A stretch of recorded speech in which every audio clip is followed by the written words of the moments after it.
오늘 함께 다뤄볼 기사는 MS와 애플에 대한 이야기입니다. 스티브 잡스와 빌 게이츠 사이는 참 오묘한 관계였죠. 초기 PC 시장은 애플이 주도하는 듯 하다가 IBM 호환기종이라는 컨셉을 가지고 MS-DOS와 윈도우가 세상을 지배했습니다. 근데 그 이후 PC 시대가 끝나고 모바일 시대로 넘어오면서 마이크로소프트가 완전히 뒤처지는 모습을 보여줬었죠. 그리고 나델라가 들어온 이후 클라우드 서비스를 통해서 마이크로소프트가 저력을 발휘했습니다. 그러다 챗 GPT에 대한 투자가 대박을 터뜨리면서 마이크로소프트가 13년 만에 애플을 꺾고 시총 1위에 올랐다는 기사입니다. 역사적인 의미가 있는 것 같아요. 그 중에 가장 큰 건 확실히 인공지능이죠. 인공지능이 2024년에 화두가 될 것은 분명합니다. 그런데 진짜 경쟁력 있는 기업이 어떤 기업일까에 대해서 몇 가지 생각해 볼 만한 체크 포인트를 다뤄보고자 합니다. 첫 번째 생각해 봐야 될 것은 인공지능 전용 CPU예요. 이게 왜 중요할까를 살펴보면 인공지능 학습을 위한 연산량이 많다 보니 굉장히 많은 서버를 필요로 하고 또한 에너지 소모가 굉장히 많아요. 서버 비용을 줄이고 에너지 비용을 줄이는 가장 좋은 방법은 인공지능 전용 프로세서를 개발하는 거죠. 그런데 인공지능 전용 프로세서라는 것은 지금까지의 CPU와 다르죠. 현재는 GPU를 주로 이용을 해요. 이유는 딥러닝에서 사용되는 파라메타가 있고요. 그리고 파라메타 말단에 있는 노드라는 것이 있는데 이 노드의 개수가 많아지고 노드에서 노드로 넘어가는 연산이 많이 필요하거든요. 이 모양이 다수의 데이터를 동시에 처리하는 화면 처리 방식과 상당히 닮아 있었기 때문에 GPU가 각광을 받은 것이지 GPU가 전문적인 인공지능 프로세서라고 할 수는 없습니다. 그러다 보니 인공지능 전용 프로세서 개발이 여기저기서 많이 이루어지고 있어요. 테슬라도 갖고 있다는 얘기가 있고요. 구글은 당연히 갖고 있고요. 그런데 이 시장에 마이크로소프트도 뛰어들려고 하고 있습니다. 여기서 궁금해지는 건 이겁니다. 한 번도 프로세서를 개발해 본 적이 없죠.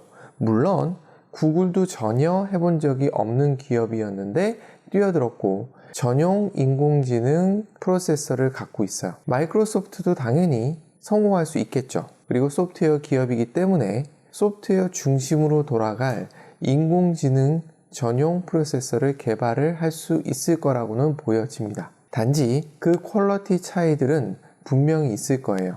HBM이라고 하이 밴드위스 메모리를 만들어낸 하이닉스도 사실은 아주 작은 차이로 굉장한 속도 개선을 이루었거든요. 이런 시장에서 마이크로소프트가 얼마만큼 역량을 발휘할지도 지켜볼 만한 관전 포인트가 될 것 같습니다. 여기에 반사이익을 볼 집단이 있죠. 바로 파운더리 시장이죠. 마이크로소프트도 구글도 자체적인 반도체 생산 시설을 갖고 있지는 않아요. 이들은 본인이 설계하고 설계한 설계도를 파운더리 업체로 가져가서 거기서 프로세서를 만들어내죠. TSMC가 여기에 선두주자죠. 그리고 중국 본토에도 하나가 있고요. 그리고 한국에도 하나가 있죠. 그런데 현재 시장의 모습은 TSMC가 점점 주도권을 더 확보해가는 듯한 느낌입니다. 개인적인 생각입니다만 삼성전자가 더 이상 디바이스 업체가 아니라는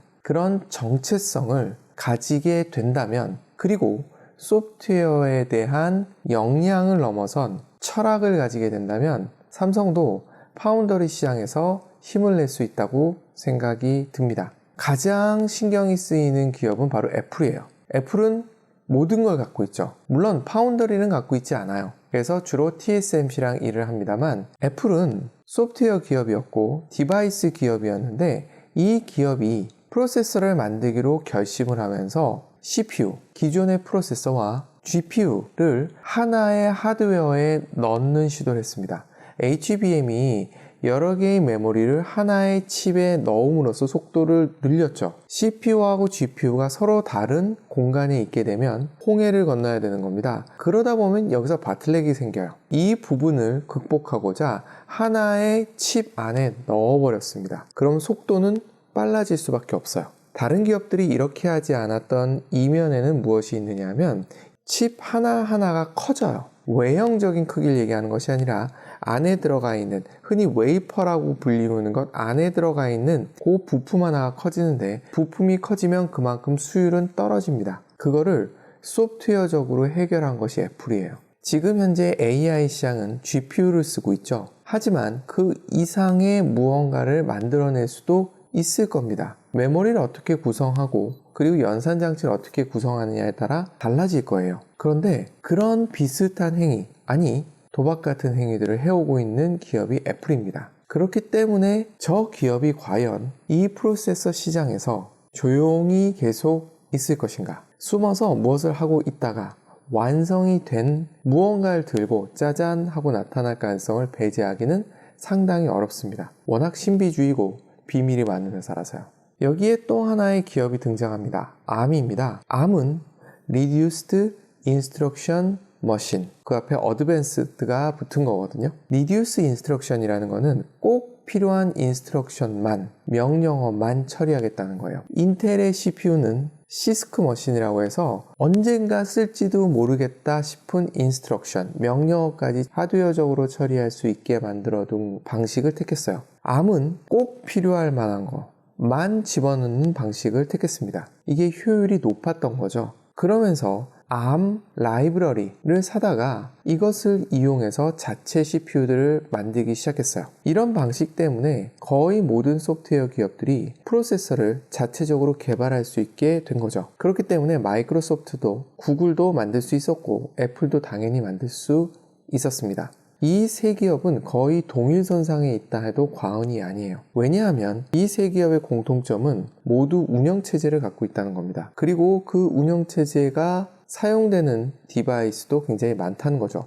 물론 차이점들이 있어요. 마이크로소프트는 모바일 쪽에 운영체제를 가지고 있지 않고요. 구글은 PC에서의 운영체제를 가지고 있지 않습니다. 모바일만 있는 거죠. PC 운영체제가 없는 단점을 크롬 이라는 웹 브라우저로 해결하고자 했죠. 그리고 많이 성공해 나가고 있는 것 같습니다. 반면 애플은 둘 다 갖고 있습니다. 그래서 무서운 기업이란 얘기들을 계속 할 수밖에 없어요. 분석을 하다 보면 자꾸 애플이 등장을 합니다. 여기서 또 하나의 체크 포인트가 무엇이 나타날까요? 데이터와 서버, 이 두 가지가 다 있어야지만 완전한 인공지능이 되죠. 대한민국은 네이버와 카톡이라는 기업이 있어서 데이터는 상당히 많이 자체적으로 가지고 있는 모습을 보입니다만 돈이 좀 부족한 느낌이에요. 여기에 그런데 두바이가 갑툭튀합니다. 두바이는 돈은 있는데 데이터가 없는 거죠. 우리가 서버를 사놓고 학습을 시켜줄 테니 너희 데이터를 들고 와라 라고 하는데 들고 갈까요? 보안상의 이슈 등이 있어서 들고 가지 않습니다. 그래서 데이터 내셔널리즘이라는 표현도 나와요. 자국의 데이터를 공유하지 않으려는 거죠. 여러 가지 방식으로 차단을 해가고 있는 것 같습니다. 다행인 건 전 세계의 90몇 %가 검색 엔진으로 구글을 사용하고 있는데 우리나라는 예외죠. 그래서 우리나라는 데이터는 많아요. 이것이 무엇을 만들어낼까 생각해보면 LLM, 현재의 챗GPT 또는 제미나이들은 언어 기반이죠. 이 뜻은 그 나라의 문화를 기반으로 한 질문과 응답에 최적화될 수밖에 없다는 걸 의미합니다. 데이터를 공유하지 않겠다는 것, 이것이 무엇으로 결론 지어지는가를 살펴보면 결국 대답이 그 나라의 문화에 적합하지 않은 응답으로 이어질 수 있다는 거죠. 미국에서 만들어진 영어 베이스의 LLM이 다른 나라에서도 그만큼의 효과를 보일까라는 물음표를 찍을 만합니다. 그렇다면 각 국가들은 모두 이걸 만들 수 있을까요? 돈도 필요하고요. 데이터도 모아야 됩니다. 그나마 한국은 하나라도 확실히 갖고 있는 것 같아서 다행인 것 같습니다. 우리나라의 통신 3사들이 데이터를 많이 갖고 있다라는 기사가 있어요. 네, 데이터가 많아요. 아쉬운 건 정리가 잘 안 돼 있다는 후문이 있습니다. 이런 통신사들이 데이터를 많이 갖고 있는 것은 사실입니다만 더 많이 갖고 있는 기업들이 분명히 있죠. 검색 엔진의 시장 점유율입니다. 구글이 압도적이죠. 우리나라는 그래도 네이버와 다음이 있어서 그나마 다행이라고 말씀을 드렸고요. 그런데 이들 데이터들은 디바이스들을 통해서 움직입니다. 다시 얘기하면 운영체제를 타고 다닌다는 거죠. 그래서 앞에서 말씀드렸던 세계 기업, 제가 메타를 빼는 이유, 그리고 아마존을 빼는 이유는 운영체제를 갖고 있지 않기 때문이에요. 물론 아마존은 쇼핑이라는 특별한 캐테고리에서 특별한 내셔널리즘을 갖고 있죠. 그런 면에서는 장점이 있습니다만 운영체제를 갖고 있는 회사만큼의 데이터 수집력을 보이기는 쉽지 않다는 거예요. PC는 자주 켜지 않는다 하더라도 우리는 스마트폰을 끼고 삽니다. 이 스마트폰 점유율도 최근 애플이 1위로 등극했습니다. 결국 애플이 데이터를 가장 많이 모을 수 있는, 그리고 모았겠죠, 한 기업일 수밖에 없다는 생각이 계속 듭니다. 그런데 아직까지 아무것도 내놓고 있지 않아요. 테슬라가 자율주행 업체들 중에 가장 두각을 나타내는 이유 중에 하나는 이미 많은 데이터를 모아놨다는 거예요. 자체적인 운영체제가 있고요.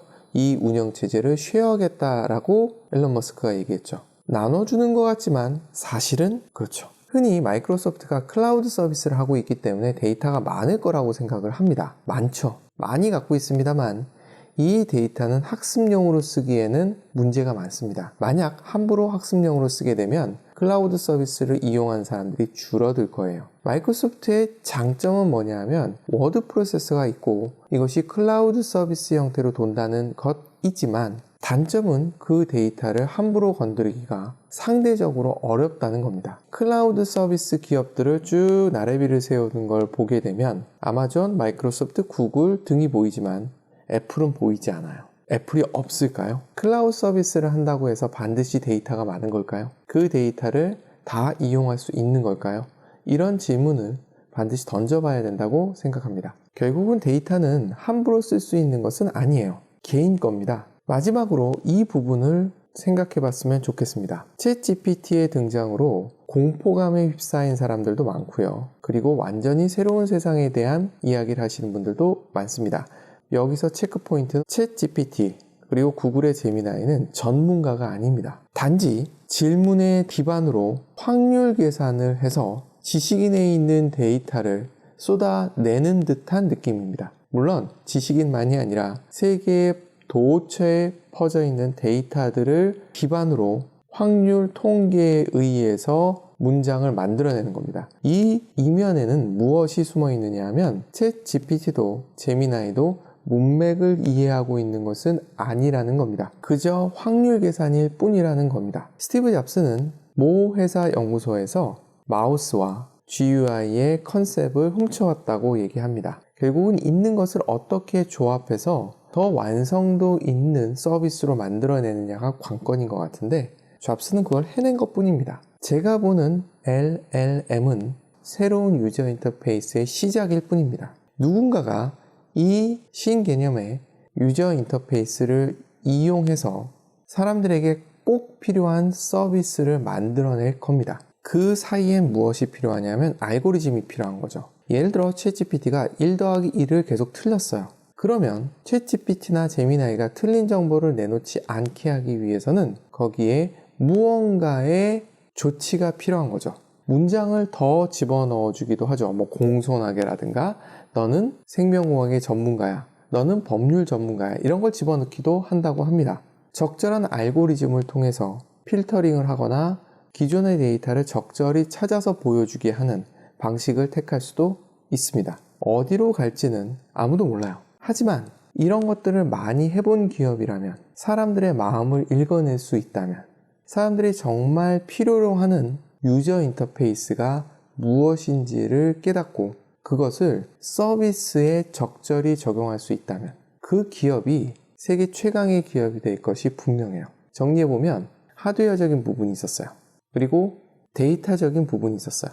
이렇게 해서 만들어진 현재의 라지 랭귀지 모델을 가장 유효한 유저 인터페이스로 만들 수 있는 기업, 그 기업이 인공지능을 가장 잘 사용한 기업일 것이고 그 기업이 최종 승자가 될 겁니다. 마치 인터넷이 처음 등장했을 때는 인터넷 망가는 기업들이 돈을 벌었지만 현재는 인터넷 서비스 기업들이 돈을 벌고 있는 거랑 마찬가지라고 생각됩니다. 새로운 유저 인터페이스가 등장했습니다. 감사합니다.